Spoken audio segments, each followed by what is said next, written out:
Hello friends, ಎಲ್ಲರಿಗೂ ನಮಸ್ಕಾರ. Welcome back to our channel beautiful creation blog. ಇವತ್ತು ತುಂಬ ಒಂದು ಮುಖ್ಯವಾದ ವಿಷಯದ ಬಗ್ಗೆ ಮಾತಾಡ್ತಿದ್ದೀವಿ ಸ್ನೇಹಿತರೆ. ಯಾರೆಲ್ಲ ಬ್ಯೂಟಿಫುಲ್ ಕ್ರಿಯೇಷನ್ ಬ್ಲಾಗ್ಗೆ ಸಬ್ಸ್ಕ್ರೈಬ್ ಮಾಡ್ಕೊಂಡಿಲ್ಲ, ಇವಾಗಲೇ ಸಬ್ಸ್ಕ್ರೈಬ್ ಮಾಡ್ಕೊಳ್ಳಿ ಮತ್ತು ಚಾನಲ್ನ ಸಬ್ಸ್ಕ್ರೈಬ್ ಮಾಡಿ ಬೆಲ್ಲೈಕನ್ನ ಪ್ರೆಸ್ ಮಾಡೋದ್ರಿಂದ ಮುಂದೆ ಬರುವಂತಹ ಅಪ್ಡೇಟೆಡ್ ಬಗ್ಗೆ ತಿಳ್ಕೊಳ್ಬಹುದು. ಇವತ್ತು PF ಬಡ್ಡಿ ದರದಲ್ಲಿ ಹೆಚ್ಚಳ, ಸರ್ಕಾರದಿಂದ ಹೊಸ ಹೊರಬೀಳಲಿದೆ ಘೋಷಣೆ. ಏನಿದು ಒಂದು PF ಬಡ್ಡಿ ದರದಲ್ಲಿ ಹೆಚ್ಚಳ ಮಾಡ್ತಾ ಇದ್ದಾರೆ, ಸರ್ಕಾರದಿಂದ ಏನು ಒಂದು ವಿಷಯ ಹೊರ ಬೀಳ್ತಿದೆ, ಯಾವುದ್ರ ಬಗ್ಗೆ PF ಬಗ್ಗೆ ಯಾವ ಬಡ್ಡಿ ಬಗ್ಗೆ ಬೀಳ್ತಾ ಇದೆ ಅನ್ನೋದ್ರೊಂದು ವಿಷಯದ ಬಗ್ಗೆ ನಾನು ನಿಮಗೆ ಈ ಒಂದು ವಿಡಿಯೋ ಮುಖಾಂತರ ತಿಳಿಸ್ಕೊಡ್ತಾ ಇದ್ದೀನಿ ಸ್ನೇಹಿತರೆ. ತುಂಬ ಬಹುಮುಖ್ಯ ಇಂಪಾರ್ಟೆಂಟ್ ಆದಂತಹ ಇದು ಮುಖ್ಯವಾದಂತಹ ವಿಡಿಯೋ ಆಗಿರುತ್ತೆ. ಯಾಕೆಂದರೆ PF ಅನ್ನೋದು ಎಲ್ಲರೂ ಕೂಡ ಮಾಡಿರ್ತಾರೆ. ಹಾಗಾಗಿ ಈ ವಿಷಯನ ನಾವು ತಿಳ್ಕೊಂಡು ಬರೋಣ. ಮತ್ತು ಈ PF ಬಡ್ಡಿ ದರದಲ್ಲಿ ಸರ್ಕಾರದಿಂದ ಏನೊಂದು ಹೆಚ್ಚಳ ಹೊರಬೀಳಲಿದೆ ಅಂತ ಘೋಷಣೆ ಮಾಡಿದ್ದಾರೆ ಅಂದರೆ, ಅಧಿಕೃತವಾಗಿ ಕೆಲವು ಮೂಲಗಳಿಂದ ಇದ್ರ ಬಗ್ಗೆ ತಿಳಿಸಿದೆ. ಅಂದರೆ PF ಬಗ್ಗೆ ತಿಳಿಸಿದೆ. ಅದು ಕೇಂದ್ರ ಕಾರ್ಮಿಕರ ಮತ್ತು ಉದ್ಯೋಗ ಸಚಿವರ ನೇತೃತ್ವದಲ್ಲಿ CBT ಮತ್ತು EPFOದ ಅತ್ಯುನ್ನತ ನಿಯಮ ಪ್ರಕಾರ ಈ ಒಂದು PF ಬಡ್ಡಿ ದರದಲ್ಲಿ ಹೆಚ್ಚಳವನ್ನು ಸರ್ಕಾರ ಘೋಷಣೆ ಮಾಡಿದೆ.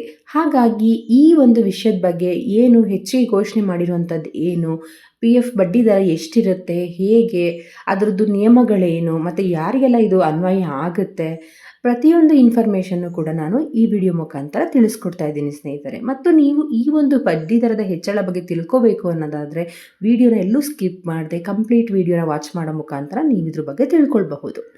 ಹಾಗಾಗಿ ನೌಕರರ ಭವಿಷ್ಯ ನಿಧಿ ಅಂತಲೇ ನಾವು ಸಂಘಟನೆಯಲ್ಲಿ ಕೇಂದ್ರೀಯ ಟ್ರಸ್ಟಿ ಮಂಡಳಿ ಫೆಬ್ರವರಿ 28ರಂದು ಸಭೆ ನಡೆಸಲು ನಿರ್ಧರಿಸಿದೆ. ಏನಕ್ಕೆ? PF ಬಡ್ಡಿ ದರದಲ್ಲಿ ಹೆಚ್ಚಳ ಮಾಡ್ತಿರೋದಕ್ಕೆ. ಈ ಸಭೆಯಲ್ಲಿ 2024-25ನೇ ಹಣಕಾಸು ವರ್ಷದ ಭವಿಷ್ಯ ನಿಧಿ ಠೇವಣಿಗಳ ಬಡ್ಡಿ ದರವನ್ನು ನಿರ್ಧರಿಸಲು ಕೂಡ ಆಗುತ್ತದೆ. ಹಾಗಾಗಿ ನೋಡಿ ಸ್ನೇಹಿತರೆ, ಈ ಒಂದು PF ಬಡ್ಡಿ ದರ ಹೆಚ್ಚಳದ್ರ ಬಗ್ಗೆ ನೌಕರರ ಜೊತೆ ಒಂದು ಸಂಘಟನೆ ಕೇಂದ್ರ ಟ್ರಸ್ಟಿಗಳ ಮಂಡಳಿಯಲ್ಲಿ ಕೂಡ ಅಂದರೆ CBT ಫೆಬ್ರವರಿ 28ರಂದು ಕೂಡ ಸಭೆಯನ್ನು ಮಾಡಬೇಕು ಅಂತ ಎಲ್ಲರೂ ನಿರ್ಧಾರ ಮಾಡಿದ್ದಾರೆ. ಹಾಗಾಗಿ ಈ ಒಂದು ಹಣಕಾಸು ವರ್ಷದ ಭವಿಷ್ಯ ನಿಧಿ ಕೂಡ ಆ ಒಂದು ಸಭೆಯಲ್ಲೇ ಬಡ್ಡಿ ದರ ಒಂದು ನಿರ್ಧಾರಣೆ ಆಗುತ್ತೆ. ಅಂದರೆ ನಮಗೆ ಈಗ ನಮ್ಮ PFಗೆ ಎಷ್ಟು ಬಡ್ಡಿ ದರ ಹೆಚ್ಚಳ ಮಾಡ್ತಾರೆ ಅನ್ನೋದ್ರ ಬಗ್ಗೆನಾ, ಇಲ್ಲ ಅಂತಂದರೆ ನಮಗೆ ಯಾವ ರೀತಿಯಲ್ಲಿ ಬಡ್ಡಿಯನ್ನು ಹೆಚ್ಚಳ ಮಾಡ್ತಾರೆ ಅನ್ನೋದ್ರ ಬಗ್ಗೆನ ನಾವು ಈ ಒಂದು ವಿಷಯದ ಬಗ್ಗೆ ನಮಗೆ ಕ್ಲಾರಿಟಿ ಬೇಕಾಗಿದೆ. ಹಾಗಾಗಿ ಈ ಒಂದು ಹೆಚ್ಚಳವನ್ನು ಅವರು ಬಡ್ಡಿ ದರವನ್ನು ನಿರ್ಧರಿಸಿರ್ತಾರೋ ಆ PF ಬಡ್ಡಿ ದರ ಹೆಚ್ಚಳಕ್ಕಾಗಿ CBTಯು 237ನೇ ಸಭೆ ಫೆಬ್ರವರಿ 28ರಂದು ನಡೆಯಲಿದೆ. ಇಷ್ಟು ವರ್ಷ ಅವರು ಎಷ್ಟೋ ಸಭೆಗಳನ್ನ ನಡೆಸಿದ್ದಾರೆ.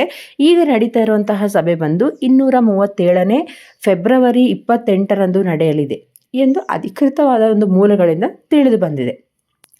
ಕೇಂದ್ರ ಕಾರ್ಮಿಕ ಮತ್ತು ಉದ್ಯೋಗ ಸಚಿವರ ಒಂದು ನೇತೃತ್ವದಲ್ಲಿ ಈ ಒಂದು CBT ಮತ್ತು EPFO ಮತ್ತು ಅದರದ್ದು ಅತ್ಯುನ್ನತವಾದ ನಿರ್ಧಾರವನ್ನು ಕೂಡ ತೆಗೆದುಕೊಳ್ಳೋಕ್ಕೆ ಕೆಲವೊಂದು ಸಂಸ್ಥೆಯಾಗಿದೆ. ಅಂದರೆ ಈಗ ಅವ್ರು ಏನೇನು ಒಂದು ಇದ್ರ ಬಗ್ಗೆ PF ಹೆಚ್ಚಳದ ಬಗ್ಗೆ ಹೇಳ್ತಾರೋ ಇದ್ರ ಬಗ್ಗೆ ಕೇಳಿ ಅದನ್ನು ಓಕೆ ಮಾಡೋಕ್ಕೂ ಕೂಡ ಕೆಲವೊಂದು ಸಂಸ್ಥೆಗಳು, ಅಂದರೆ EPF ಆಗ್ಬೋದು, PF ಆಗ್ಬೋದು, ಬೇರೆ ಬೇರೆ ಸಂಸ್ಥೆಗಳು ಕೂಡ ಅದನ್ನು ತಗೊಳ್ಳೋಕ್ಕೆ, ಅದನ್ನು ಎಕ್ಸೆಪ್ಟ್ ಮಾಡೋಕ್ಕೆ ಕೂಡ ಅದು ರೆಡಿಯಾಗಿ ಇದೆ, ಅಂದರೆ ನಿರ್ಧಾರ ಕೂಡ ತಗೊಂಡಿದೆ.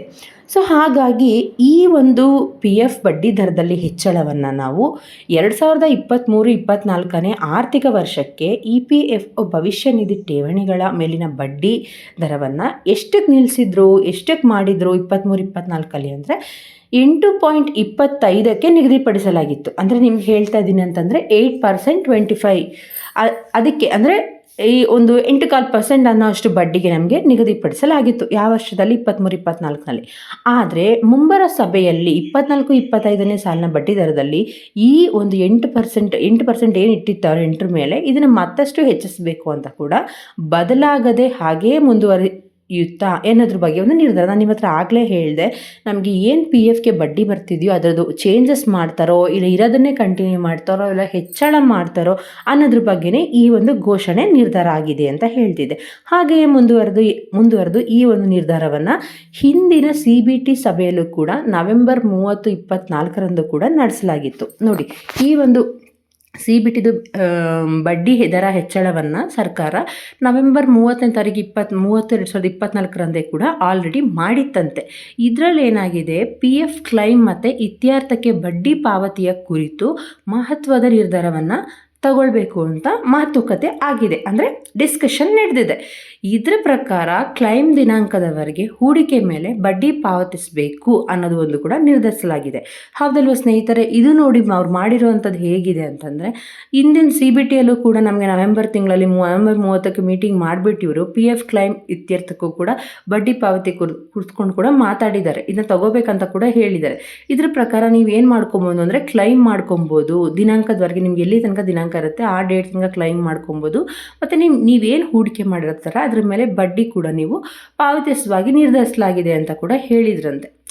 ಇದು 2024 ನವೆಂಬರಲ್ಲಿ ಆಗಿರೋದು. ಆದರೆ ಈ ಸತಿ 24-25 ಆಗಬೇಕು ಅಂದರೆ ಏನು ಹೇಳ್ತಿದ್ದಾರೆ ಅಂದರೆ, ಈ ಒಂದು ಪಿ ಎಫ್ ಏನಿದೆ ಅದನ್ನು ಸರ್ಕಾರ ಹೆಚ್ಚಳ ಮಾಡಬೇಕು. ಅಂದರೆ ಎಷ್ಟಕ್ಕೆ ಹೆಚ್ಚಳ ಮಾಡಬೇಕು? ಹಾಗಾಗಿ ಮುಂಬರೋ ಒಂದು ಸಭೆಯಲ್ಲಿ ಕೂಡ ಬಡ್ಡಿ ದರಗಳ ನಿರ್ಧಾರವನ್ನು ಸೂಕ್ಷ್ಮವಾಗಿ ಗಮನಿಸಬೇಕಾಗ್ತದೆ ಮತ್ತು ಗಮನಿಸೋದ್ರ ಬಗ್ಗೆ ಸೂಕ್ಷ್ಮವಾದ ಒಂದು ನಿರ್ಧಾರವನ್ನು ತಗೊಳ್ಬೇಕಾಗತ್ತೆ. ಮಾತುಕತೆ ಈ ಒಂದು ಡಿಸ್ಕಷನಲ್ಲಿ ಚೆನ್ನಾಗಿ ನಡೆಯುತ್ತೆ. ಅಂದರೆ ಪಿ ಎಫ್ ಒಂದು ಬಡ್ಡಿಯನ್ನು ಹೆಚ್ಚಳ ಮಾಡೋದ್ರ ಬಗ್ಗೆ. ಮತ್ತು ಇ ಪಿ ಎಫ್ ಉಳಿತಾಯದ ಮೇಲಿನ ಬಡ್ಡಿ ದರ ಹೆಚ್ಚಾದರೆ ಇ ಪಿ ಎಫ್ ಸದಸ್ಯರಿಗೆ ಭಾರಿ ಪರಿಹಾರ ಕೂಡ ದೊರೆಯಲಿದೆ. ಅಂದರೆ ಖಂಡಿತ ಅಲ್ವಾ ಸ್ನೇಹಿತರೆ? ನಮಗೆ ಇವಾಗ ಪಿ ಎಫ್ ಕಲ್ಲೂ ಕೂಡ ನಮಗೆ ಬಡ್ಡಿ ಜಾಸ್ತಿ ಆಯಿತು, ಪ್ಲಸ್ ಇ ಪಿ ಎಫ್ ಅಲ್ಲೂ ಕೂಡ ಬಡ್ಡಿ ಜಾಸ್ತಿ ಆಯಿತು ಅಂದರೆ ನಮಗೆ ಬಡ್ಡಿ ಬರ್ತಾ ಇದೆ ಅಂದರೆ ಅದರಿಂದ ನಮಗೂ ಸ್ವಲ್ಪ ಅನುಕೂಲನೇ ಆಗುತ್ತಲ್ವ. ಮತ್ತು ನಮಗೂ ಬೇರೆ ಬೇರೆ ಒಂದು ಪರಿಹಾರ ಕೂಡ ನಮಗೆ ದೊರೆತಂಗೆ ಆಗುತ್ತೆ. ಏಕೆಂದರೆ ನಾವು ಎಲ್ಲೂ ಕೂಡ ಬಡ್ಡಿ ಅಷ್ಟು ತಗೊಳ್ಳಲ್ಲ.